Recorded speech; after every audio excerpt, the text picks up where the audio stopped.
اهلا بحضراتكم مره تانية، لسه مكملين حلقتنا ويا رب كده نكمل بكل السعاده على حضراتكم. الفقره الرابعه والاخيره بنتكلم فيها عن تصميم الحلويات، والحقيقه انه فكره الاكل نفسها او الحلويات او الحوادق بقت من الحاجات والقطاعات والحاجات مهمه قوي قوي. يعني بقى في كتير قوي من الشباب شغالين فيها وبيبدعوا بشكل كبير الحقيقه فيها، وفي ستات كتير قوي بقوا شاطرين وبيعملوا حاجات لطيفه وحاجات ترندات زي ما بيتقال. خلوني ارحب بضيفتي الشيف ومصممه الحلويات استاذه اسماء معوض. اهلا بيكي يا اسماء، صباح الفل. اهلا بيكي حبيبتي. اولا الشكل نفسه يجوع كده الصبح، شكلها لطيف، بتعجبكم حاجات لطيفه قوي وانا شايفه حاجه، يعني انا مش عارفه دي حادقه ولا مسكره، بس هي شكلها مغري جدا.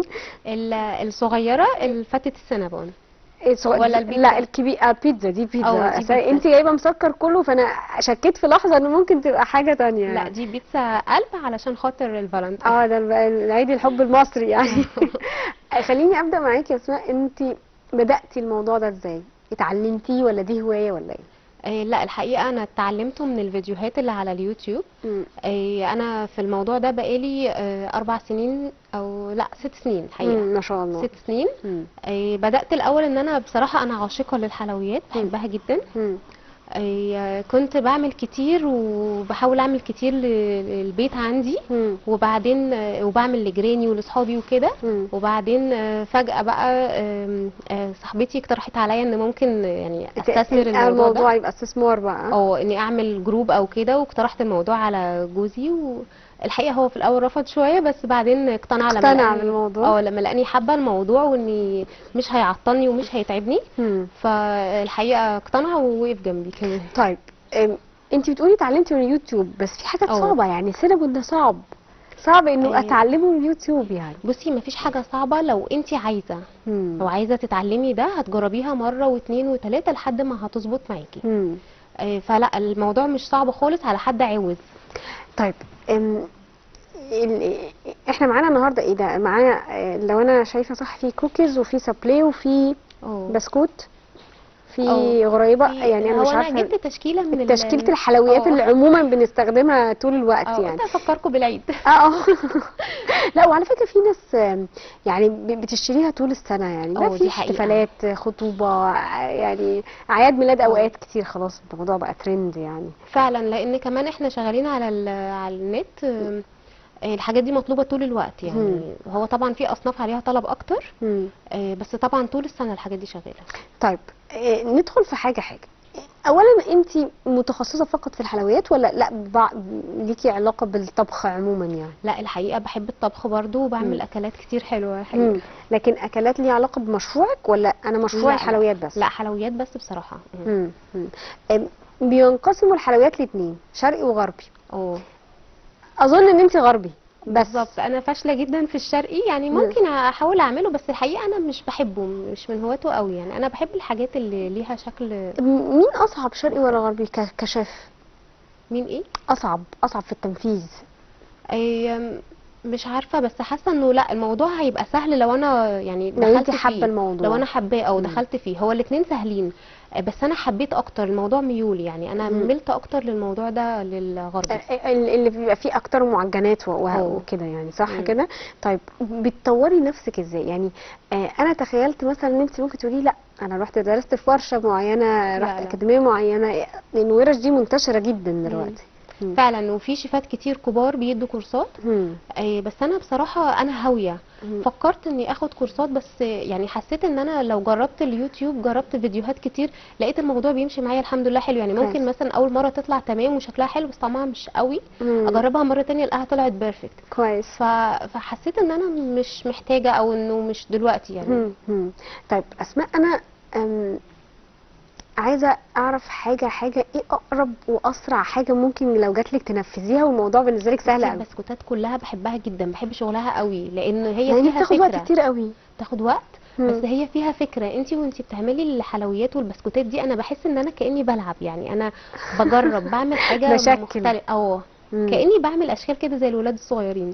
طيب بما انك بتتكلمي في الغربي، انا دايما بشوف اللي بيعمل حلويات غربي بيعمل التورت اللي هي عجينه السكر والحاجات دي، انت بتعملي كده برضو؟ انا كنت قعدت فتره اول ما بدات كنت بعمل تورت، بس بصراحه كريمه. ما حبيتش عجينه السكر. عجينه السكر صعبه شويه، يعني لازم يكون حد هاويها عشان يدخل في الموضوع ينفذها. او جربتها كتير، ممكن اعمل منها اشكال على التورت، لكن ما حبيتهاش اني اعمل تورته من اولها لاخرها عجينه سكر. ما حبيتهاش. ما استهوتكيش؟ لا ما حبيتهاش. طيب ايه اكتر الحاجات اللي بتشوفيها هنا مطلوبه طول السنه؟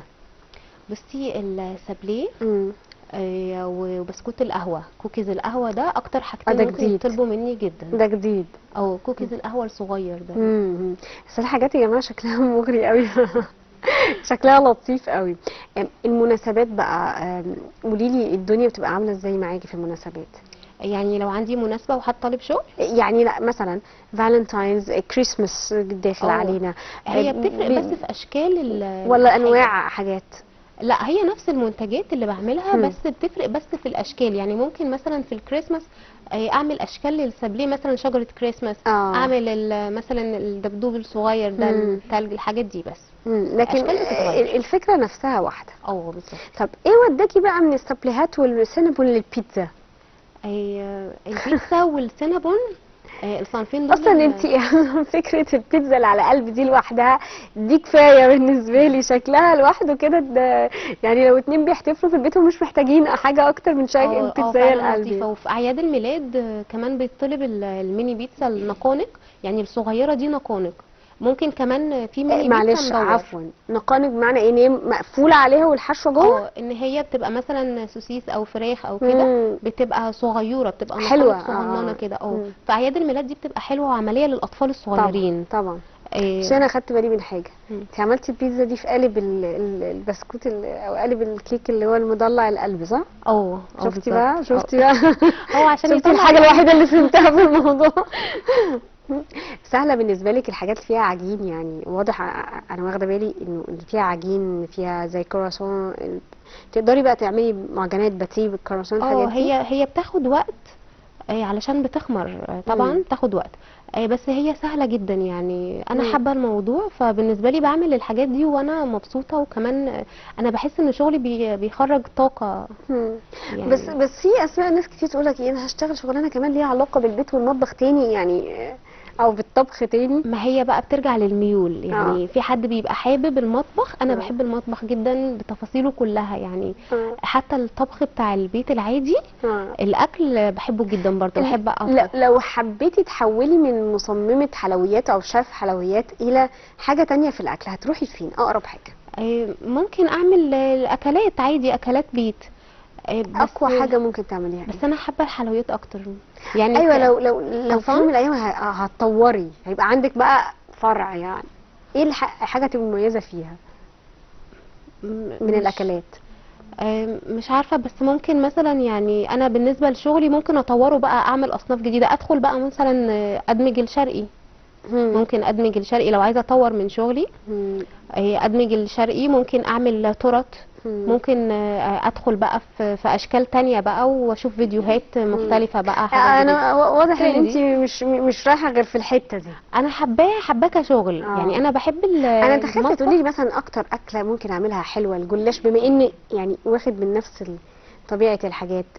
تعملي مثلا، مش هقول لك مكرونه بشاميل مش لايقه يعني، بس مش طواجن، مش هتنفع معاكي بتهيألي ولا؟ لا بعمل طواجن لطيفه جدا، بعمل طواجن وكوارع يعني انت لو حد جه قال لك اسماء بصي انا عندي عزومه قويه جدا وعايز حلويات بس انا عايز اكل، تقدري تنفذي له ده؟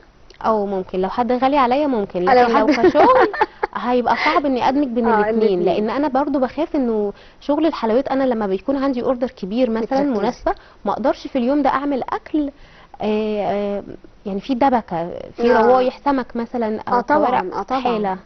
هيبقى اليوم ده اكله خفيفه. طيب ما اقدرش ادمج الاثنين. ده معناه انه احنا لسه بنعمل حاجتنا في بيتي، يعني يعني ما عنديش لسه مكان اوسع، ما عنديش في حد بيساعدك في الحاجات دي ولا لا انت للأسف. معتمده على نفسك؟ للاسف ممكن ولادي صغيرين بس لا ده ممكن هيلعبوا يساعدوني. لا قصدي يعني الموضوع ما اتطورش انه بقى في فريق معاكي لا. او في الحاجات. لا لسه حاسه دي خطوه لسه قدام شويه. المفروض انه حد لو بيطلب اوردرات زي دي عموما من بيج اونلاين، ازاي اضمن واعرف ان الحاجه دي كويسه؟ بصي هو طبعا من خبرتك يعني طبعا. هو الطعم بيفرق جدا وريحه الحاجه. يعني انا عندي الناس لما بيطلبوا مني اوردرات لما بييجوا يفتحوا العلب بيقولوا لي احنا لما بنفتح العلبه بنشم ريحتها. حلو. بتفرق. ودي اول حاجه فعلا. او بتفرق شكل البسكوته لما بتكون عامله بخامات مش حلوه شكلها بيبقى مختلف. تفرق. يعني مثلا مش كل انواع الزبده تنفع. لو نوع زبده مش كويس هتلاقي البسكوت طالع مش كويس، مش هيظبط في المقدار. مش هيظبط معايا في المقدار. المقادير عشان تطلع مظبوطه لازم تبقى الخامات برضو مظبوطه عشان نضمن النتيجه. بالظبط عشان نضمن النتيجه. طيب ايه تاني بتشوفي انه لازم، بما انك بقى خبيره في الموضوع ده، انه انا لو عايزه اطلب اوردر اونلاين ابقى فاهمه واسال فيه او اتكلم فيه يعني؟ مثلا ممكن تشوفي الصور وممكن عادي ان انت تسالي انت مستخدماه ايه. اسالها بتستخدمي عادي. ولو ليكي طلب معين، بصي حلاوه الشغل الاونلاين انه اي حد بيطلب اوردر بيطلب التفاصيل اللي هو عاوزها. حلو ده. ان انا مثلا عايزه الحاجه دي، مثلا انت بتشتغلي بنوع معين انا هقولك انا مش حباه، انا عايزاكي تعملي لي الاوردر بتاعي بكذا وكذا وكذا وكذا. يعني مثلا لو حد عايز يقلل كميه السكر في البسكوت ده طبعا قابل بالنسبه لك؟ مفيش مشكله. بصي الحلويات كلها لما بشتغل اونلاين لازم اقلل نسبه السكر عشان كل اذواق الناس مختلفه. بالظبط. الصوص مثلا بتاع السينابون لازم يكون مسكر، ده صوص. فالناس بتطلب مني، في عدد من الناس بيطلبوا مني ان انا اعمل لهم الصوص دلع شويه. طبعا بعمله لهم. القرفه السينابون طبعا يعني مكون اساسي يعني فيه القرفه اصلا يعني. في ناس مش بتحبها. طب بتعمل ازاي بقى دي؟ بعمله في حاجه اسمها بيبقى شوكوبون، بيبقى كاكاو وسكر. يعني حاجه تانية بقى غير القرفه. نغير القرفه ونحط كاكاو. مثلا حد يقول لي لا انا حابب الصوص مسكر، زودي لي السكر عشان انا بحب الحلويات نزوده. طيب الطاجن ده فيه ايه؟ الطاجن ده فيه تريليتشا. دي كيكه حليب. بس ما بفهمهاش دايما يعني، معلش فهميها لنا. بصي هي كيكه حليب، هي تشبه التورت، تشبه الجاتو او التورت. هي بسيطه جدا وناعمه وخفيفه خالص. طب بس حاجه زي الطاجن ده دي لازم يعني تروح للعميل في نفس اللحظه لما تتعمل، صح؟ لا عادي، لا بالعكس زي التورت ممكن تبات. والمخبوزات تبات هو السينابون بس اللي ما ينفعش. مش هتبات يعني. المخبوزات ما يباتش. انا توقعت ان السينابون هو اللي بات. لا البيتزا ممكن تبات بشرط انها تبقى في الفريزر بس. يعني انا لو جايبه بيتزا مثلا من عندك اوردر كبير وتبقى عندي، يتشال في الفريزر عادي ويتسخن؟ انا ناس كتير قوي اول ما المدارس بدات الاوردرات كلها ميني بيتزا وكوكيز. والكوكيز كمان بيتشال في الفريزر. في الفريزر بس مش لما يطلع مش هيتفتفت، هيفرق يعني؟ لا هقول لك ليه، لانه انا مش حاطه سوائل في البسكوتات. طب يعني هي لو قبل ما الطفل ياخده هتسيبه شويه بره يعني الفريزر؟ الكوكيز ما هو بيتحط مثلا في اللانش بوكس للولاد على ما يروحوا المدرسه، ويجي وقت البريك بيكون تمام ما فيش اي حاجه. البيتزا اول مره اسمع معلومه. البيتزا المعجنات كلها ممكن تبات في الفريزر، لو اتسابت بره تنشف. السينابون بقى ما ينفعش. السينابون والدوناتس لازم اعمله في يومها وما يتحفظش. لا ما يتحفظش، بيفرول. ما ينفعش اما يجي حد ياكله هيلاقيه مفرول. كويس جدا. برضو من المعلومات المهمه ان يبقى معاك شيف، فتعرف حتى الامهات بيسهل عليها قوي فكره انه هي تحتفظ بعدد، مثلا زي ما قلتي في ايام الدراسه عدد ميني بيتزا، فاشوف اشيل في الفريزر واخرج. طبعا بقى. عشان في امهات كتير بتشتغل وبيبقى صعب عليها موضوع اللانش بوكس الصبح. تبقى هي نازله والولاد نازلين. ايه اكتر الحاجات غير بقى البسكوتات والسابلي والحاجات دي اللي بتطلب منك سيزون، يعني حاجه في دراسه مثلا، في وقت دراسه، في وقت اجازات؟ ايه تاني حاجه بتطلب منك؟ يعني مثلا انت قلتي البيتزا دي مقنعه جدا، هي الكرواسون باتيه في الدراسه. والسابليه كمان ممكن يتعمل بشكل تاني، ان هو ما يتحطش عليه شوكليت وما يتلزقش ويبقى اشكال، يبقى زي البسكوت اللي بنشتريه من بره بيبقى اشكال. الاشكال. بس طبعا بتاع بره بيبقى فيه مواد حافظه. فده بيبقى افضل. الحاجه اللي بتتعمل في البيت بتبقى احسن وافضل. في حد بيسألك على، بما انك يعني دخلتي في فكرة المعجنات والكرواسون والباتيه والكلام ده، انه هل العيش الفينو ممكن برضو يدخل معاكي في نفس القصة ويتخبز في البيت ممكن ويتشال؟ ممكن العيش الفينو بنشيله في الفريزر عادي. وانا ممكن اعمله، لانه فكرة المعجنات هي فكرة واحدة، كلهم واحدة، بتبقى باختلاف بسيط جدا. ايه النصايح اللي تديها لست البيت، سواء اللي حابة يعني تتعلم منك وتبدأ مشروع في البيت، او اللي حابة تجرب؟ بصي، اول حاجة لازم تبقى واثقة في نفسها، ولازم تبقى حابه الموضوع. لو حابه الموضوع هتوصل، وما تسمعش طبعا كلام اي حد يحبطها. وتجرب مره واثنين وثلاثه. لو فشلت مره ما تعتقدش ان خلاص دي نهايه الدنيا. لازم تجرب مره واثنين وثلاثه، ولازم تبدا بخامات كويسه عشان تضمن النتيجه، وما تهدرش وما تبوظش كتير، وتوفر على نفسها وقت كمان. بس ان هي تجرب كتير دي، يعني ده لازم تكون هاويه ولا؟ ما هو بصي، حاجات البيت حتى لو طلعت طعمها ممكن شكلها مش قد كده، بس هتطلع حلوه وخامات نظيفه. هتتاكل يعني. بالظبط، هتبقى خامات نظيفه وحاجه بيتي نظيفه، فكده كده الولاد هياكلوها. بس لو عايزه تطلع اوردرات مش هتقدر طبعا تطلع حاجه شكلها مش قد كده. اخر سؤال، الناس بتطلب المفروض الصح يعني يطلب منك قبلها بقد ايه؟ اقل حاجه 3 ايام، لان اوقات كتيره ببقى في حجز. ولو مناسبه طبعا لازم قبلها باسبوع. قبلها بفتره يعني. لو مناسبه. الحقيقه انا بشكرك جدا جدا، نورتينا. اتمنى ان كل البنات والستات، موضوع السوشيال ميديا والانترنت بقى موجود عليه فيديوهات كتير تعليميه بشكل كبير، وبقى فيه ورش كتير جدا جدا سواء اونلاين او حتى في اماكن كتير قوي وسعرها قليل مش غالي، يقدروا يتعلموا ويشوفوا هوايتهم. زي اسماء، متهيألي اسماء الموضوع بدا معاكي بهوايه يعني. أيوة فعلا. هي هوايتك فطورت منها وعملت باب رزق ليها، وان شاء الله نشوف انه عندك براند حلويات بقى الفتره اللي جايه، ويبقى فيه تشجيع ليكي بشكل كبير. شكرا جدا جدا اسماء معوض، شيف حلويات ومصممه حلويات، نورتينا. وان شاء الله الفتره الجايه يبقى اعلى واعلى كمان. شكرا جزيلا. مشاهدينا بكده تكون خلصت حلقتنا النهارده، بكره يوم جديد وفريق عمل جديد.